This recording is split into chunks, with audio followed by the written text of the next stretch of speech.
मीरपुर का राजा गजेंद्र बहुत अभिमानी और दुष्ट प्रवृत्ति का व्यक्ति था। उसे कोई भी सुंदर लड़की दिखाई देती तो वह उससे जबरदस्ती विवाह कर लेता और फिर किसी न किसी बहाने उससे नाराज होकर उसे कारागार में डाल देता। इस प्रकार राजा गजेंद्र अब तक कई औरतों को कारागार में डाल चुका था। लोग उसके खिलाफ कुछ भी बोलने से डरते थे, क्योंकि राजा वेश बदलकर नगर में घूमता था। यदि वह किसी को उसके खिलाफ कुछ कहते सुन लेता तो अपने सैनिकों को भेजकर उसे कारागार में डाल देता। एक दिन राजा गजेंद्र चूड़ी वाले का वेश धारण कर नगर के पास एक गांव में पहुंचा। वहां उसने एक चबूतरे पर बैठकर चूड़ियां बेचनी शुरू कर दी। उसी गांव में एक गरीब किसान की बेटी रोशनी भी रहती थी, जो अत्यंत सुंदर थी। रोशनी ने भी राजा से चूड़ियां पहनी। रोशनी की सहेलियों ने मजाक करते हुए कहा, रोशनी, तेरे हाथों में यह चूड़ियां कितनी सुंदर लग रही है। एक सहेली ने कहा, तू खुद इतनी सुंदर है कि तुझे देखकर राजा भी मोहित हो जाएगा और तुझसे विवाह कर लेगा, फिर तुझे अपनी रानी बनाकर महल में रखेगा। इस पर रोशनी ने कहा, मैं उस दुष्ट राजा से कभी विवाह नहीं करूंगी। सहेली ने मजाक करते हुए कहा, लेकिन राजा तुझसे जबरदस्ती विवाह कर लेगा। रोशनी ने जवाब दिया, अगर उसने ऐसा किया तो मैं उसे सबक सिखाकर उसके अकल ठिकाने लगा दूंगी। यह कहकर रोशनी अपनी सहेलियों के साथ बातें करते हुए घर लौट गई। राजा गजेंद्र ने रोशनी की सारी बातें सुन ली थी और मन ही मन सोचने लगा, मैं इस लड़की से अवश्य विवाह करूंगा, फिर देखूंगा कि यह मुझे क्या सबक सिखाती है। इसके बाद इसे भी किसी बहाने कारागार में डाल दूंगा। अगले दिन राजा गजेंद्र ने सैनिकों को रोशनी को पकड़कर लाने का आदेश दिया। रोशनी के माता पिता को भी गांव से बुलाया गया। राजा ने रोशनी से विवाह किया। विवाह के बाद जब रोशनी अपने माता पिता के पैर छूने झुकी तो उसने कहा, मेरी चिंता मत करना, मुझे मेरे भाग्य पर छोड़ दो। यह सुनकर रोशनी के माता पिता रोते बिलखते गांव लौट गए। विवाह के बाद कुछ दिन ऐसे ही बीत गए। रोशनी रानी तो बन गई थी, लेकिन उसका दिल हर समय बेचैन रहता था। राजा गजेंद्र लगातार उसे कारागार में डालने का बहाना ढूंढ रहा था, लेकिन उसे कोई उचित बहाना नहीं मिल रहा था। एक शाम राजा गजेंद्र दरबार से महल लौटा। रोशनी ने कहा, महाराज, मैं दासी को बुलवा कर जल मंगवाती हूँ। राजा ने तुरंत कहा, नहीं, आज तुम खुद हमारे लिए जल लाओगी। रोशनी ने विनम्रता से उत्तर दिया, ठीक है महाराज, आप आराम कीजिए, मैं जल लेकर आती हूँ। रोशनी जल लाने गई तो मन में सोचने लगी, राजा ने अवश्य ही कोई चाल चली है, मुझे बुद्धिमानी से काम लेना होगा। उधर राजा सोच रहा था, आज रोशनी की गलती पकड़ने का अच्छा अवसर है। अगर वह पीने का पानी लाएगी तो मैं कहूँगा कि हाथ पांव धोने के लिए जल चाहिए था, और यदि वह हाथ पांव धोने का जल लाएगी तो कहूँगा पीने के लिए चाहिए था। रोशनी बड़े पात्र में जल लेकर लौटी।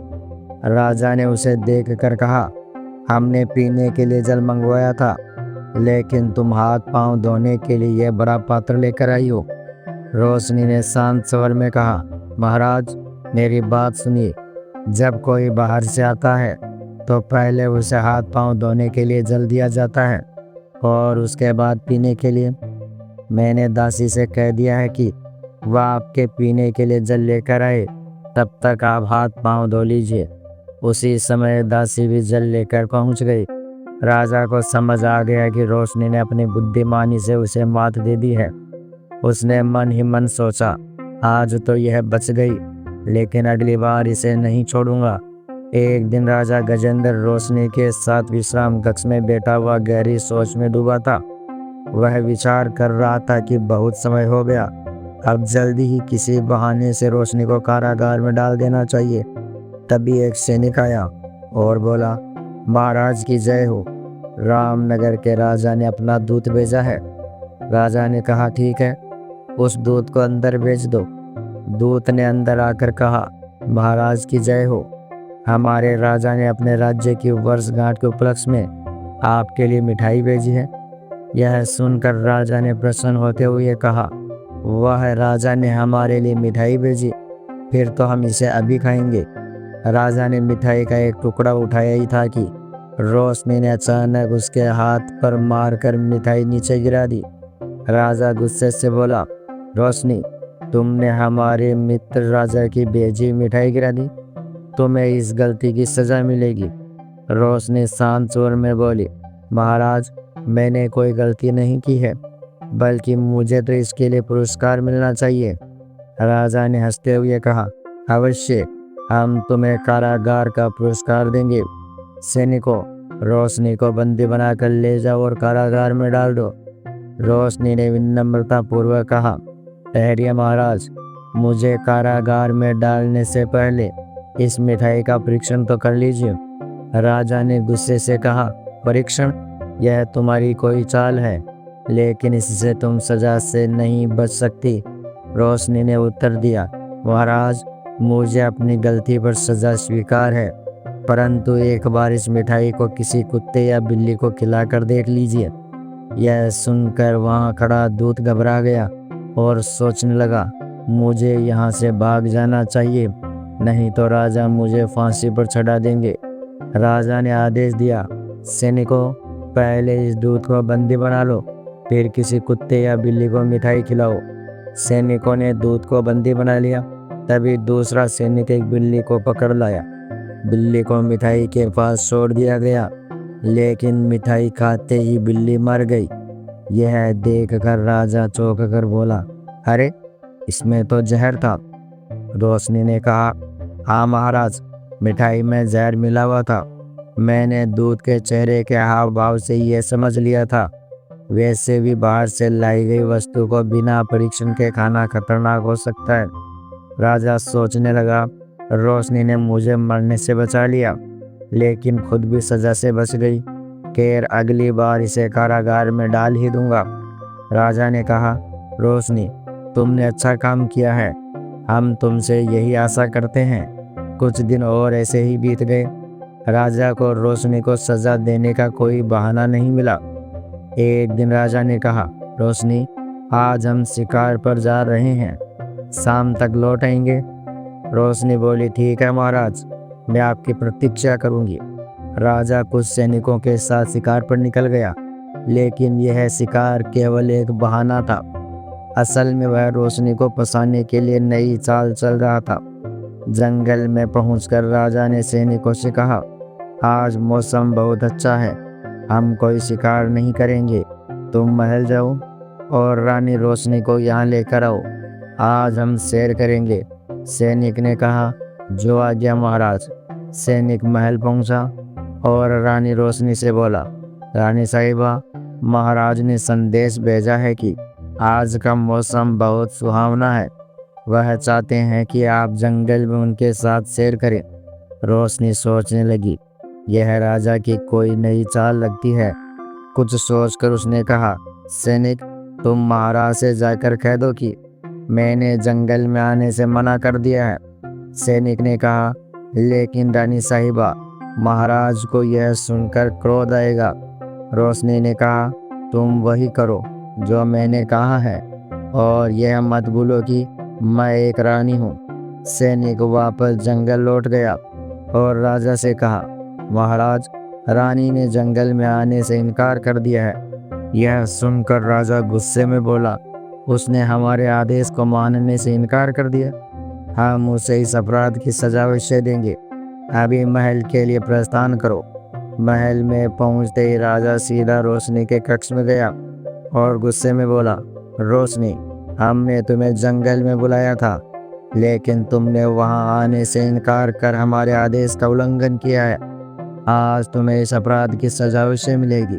रानी शांत स्वर में बोली, महाराज, मैंने कोई अपराध नहीं किया और न ही आपके आदेश का उल्लंघन किया है, बल्कि मैंने उस सैनिक के साथ जाने से इनकार करके आपको एक बड़ी मुसीबत से बचाया है।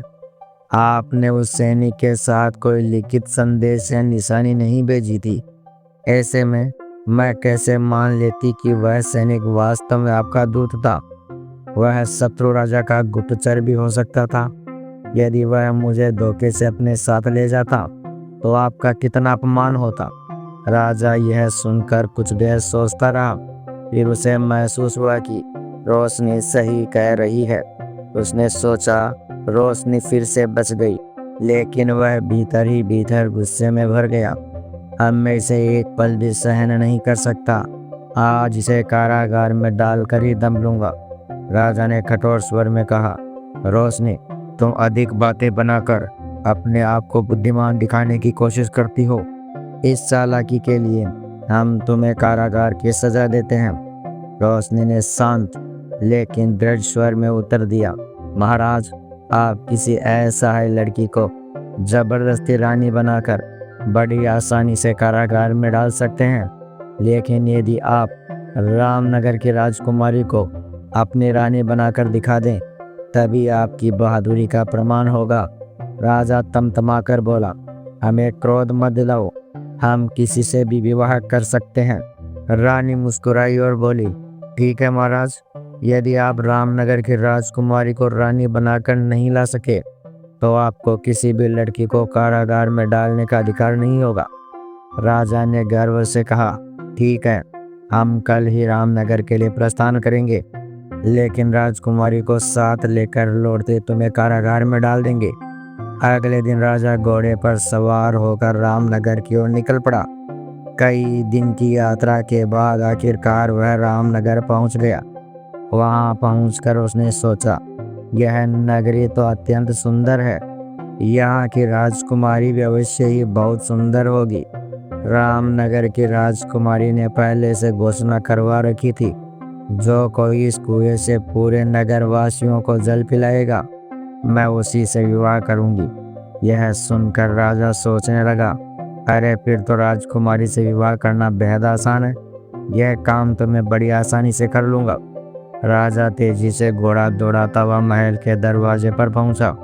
सैनिकों ने राजकुमारी को सूचित किया, राजकुमारी जी, मीरपुर के राजा गजेंद्र यहाँ आए हैं और आपकी शर्त पूरी करना चाहते हैं।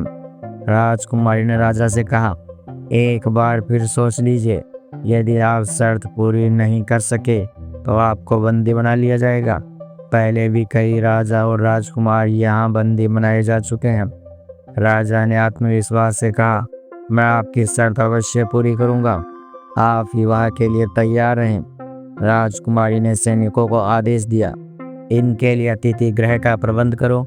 यह कल सुबह से जल पिलाने का कार्य शुरू करेंगे। अगले दिन सुबह राजा गजेंद्र ने कुएं से जल निकालकर नगरवासियों को पानी पिलाना शुरू किया। सुबह से दोपहर हो गई, फिर शाम, लेकिन नगरवासियों की भीड़ कम होने का नाम नहीं ले रही थी। राजा बुरी तरह थक चुका था।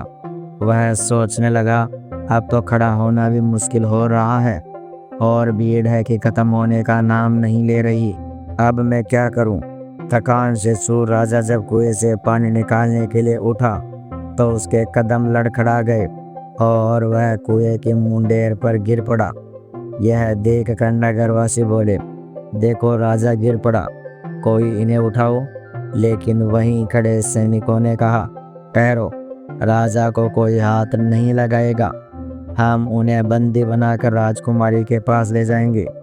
राजा सोचने लगा, हे भगवान, मैं यहाँ क्या सोच कर आया था और क्या हो गया। सैनिक गजेंद्र को पकड़कर राजकुमारी के पास ले गए। राजकुमारी ने गंभीर स्वर में कहा, राजा गजेंद्र, आप मेरी शर्त पूरी करने में असफल रहे, अब आपको कारागार में रहना होगा। राजा को कारागार में डाल दिया गया। कुछ दिनों तक राजा वापस नहीं लौटा तो रोशनी को चिंता होने लगी।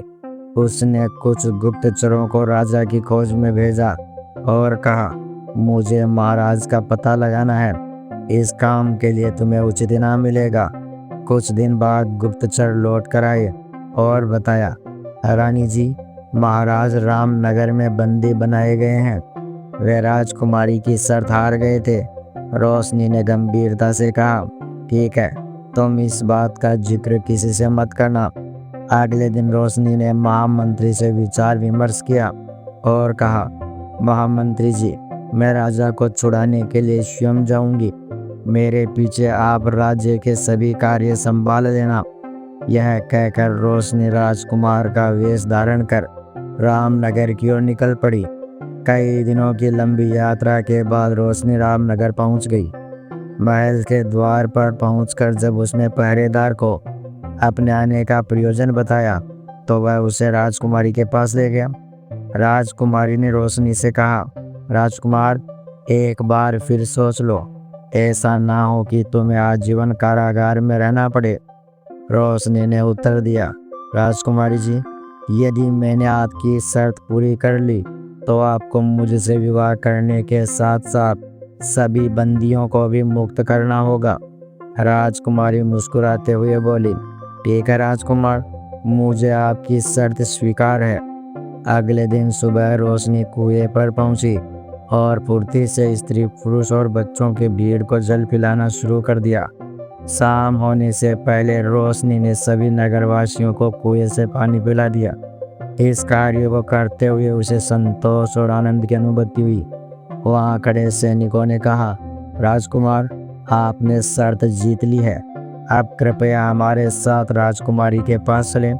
जब सैनिकों ने राजकुमारी के कक्ष में जाकर यह सूचना दी तो वह बोली, राजकुमार, अपनी शर्त के अनुसार मैं आपसे विवाह करने के लिए तैयार हूँ और सभी बंदियों को मुक्त करने का आदेश देती हूँ। दूसरे दिन रोशनी का विवाह राजकुमारी के साथ धूमधाम से संपन्न हुआ। विवाह के बाद रोशनी ने राजा गजेंद्र को अपने सेवक के रूप में रख लिया। चूंकि रोशनी राजकुमार के वेश में थी, गजेंद्र उसे पहचान नहीं पाया। रोशनी ने कहा, गजेंद्र, मैंने तुम्हें कारागार से मुक्त कराया है, अब तुम्हें मेरे साथ रहना होगा। गजेंद्र ने सिर झुकाकर कहा, जी राजकुमार, मुझे स्वीकार है, आपका यह उपकार मैं कभी नहीं भूलूंगा। 2 दिन बाद रोशनी राजकुमारी और गजेंद्र के साथ मीरपुर के लिए रवाना हुई। यात्रा के दौरान जब वे मीरपुर के पास पहुंचे तो रोशनी ने एक सैनिक से कहा, सुनो, हमें किसी आवश्यक कार्य से जाना होगा, तुम सब राजकुमारी और राजा को मीरपुर पहुंचाओ। यह कहकर रोशनी घोड़े पर सवार होकर तेजी से वहां से निकल गई। जब राजकुमारी और गजेंद्र सैनिकों के साथ मीरपुर पहुंचे तो गजेंद्र ने सोचा, अरे, मैं तो अपने नगर पहुंच गया हूं, अब डरने की क्या बात है, यहाँ का राजा तो मैं ही हूँ, इस राजकुमारी को भी अपने महल ले जाऊंगा। गजेंद्र ने ऊंचे स्वर में कहा, सुनो, मैं इस नगर का राजा गजेंद्र हूँ, तुम सबको मेरा आदेश मानना होगा। यदि नहीं माना तो मैं तुम्हें अपने सैनिकों से कैद कराकर कारागार में डलवा दूंगा। इसके बाद गजेंद्र सबको अपने महल में ले गया। महल में पहुंचते गजेंद्र ने रोशनी को अपने कक्ष में बुलाया। रोशनी ने पूछा, आप आ गए महाराज, कई दिनों से मैं आपकी प्रतीक्षा कर रही थी। गजेंद्र ने गर्व से कहा, हम रामनगर की राजकुमारी को अपनी रानी बनाकर लाए हैं, अब तुम्हें शर्त के अनुसार कारागार में रहना होगा। रोशनी राजकुमारी के पास जाकर बोली, राजकुमारी तो सचमुच बहुत सुंदर है, लेकिन क्या सच में महाराज ने आपको शर्त जीत कर रानी बनाया है? गजेंद्र ने उत्तर दिया, राजकुमारी तुम्हारे सामने बैठी है, फिर तुम ऐसा प्रश्न क्यों कर रही हो? रोशनी ने गंभीर स्वर में कहा, महाराज, आप झूठ बोल रहे हैं, यह तो मुझे पता है, क्योंकि राजकुमारी मेरी सहेली है। जिस राजकुमार ने राजकुमारी से विवाह किया था वह कोई और नहीं बल्कि मैं स्वयं थी। रोशनी ने आगे कहा, मैं और राजकुमारी ने मिलकर यह योजना बनाई थी। हमारा विवाह केवल एक नाटक था ताकि आपको सबक सिखाया जा सके। यह सब इसलिए किया गया ताकि आप अपनी झूठी शान और अभिमान को त्याग दें और एक बेहतर इंसान बन सके। रोशनी ने पूरी घटना विस्तार पूर्वक सुनाई। सच्चाई जानकर राजा गजेंद्र अत्यंत शर्मिंदा हुआ। उसने रोशनी से कहा, रोशनी, मुझे क्षमा कर दो, अपने झूठे अभिमान के कारण मैं तुम्हें पहचान नहीं सका, मैं बहुत पछता रहा हूँ। इसके बाद गजेंद्र ने अपने कारागार में बंद सभी स्त्रियों को मुक्त कर दिया। राजकुमारी भी अपने राज्य लौट गई। गजेंद्र और रोशनी अब साथ रहने लगे। राजा ने अपना झूठा अभिमान त्याग दिया और रानी के साथ सुखपूर्वक रहने लगा। तो दोस्तों, रोशनी की बुद्धिमानी और साहस ने अंततः बुराई को परास्त किया। अगर आपको ये कहानी प्रेरणादायक लगी हो तो इसे ज़रूर लाइक करें, अपने दोस्तों के साथ शेयर करें और ऐसी ही रोचक कहानियों के लिए हमारे चैनल को सब्सक्राइब करना ना भूलें। जय हो बुद्धिमानी की।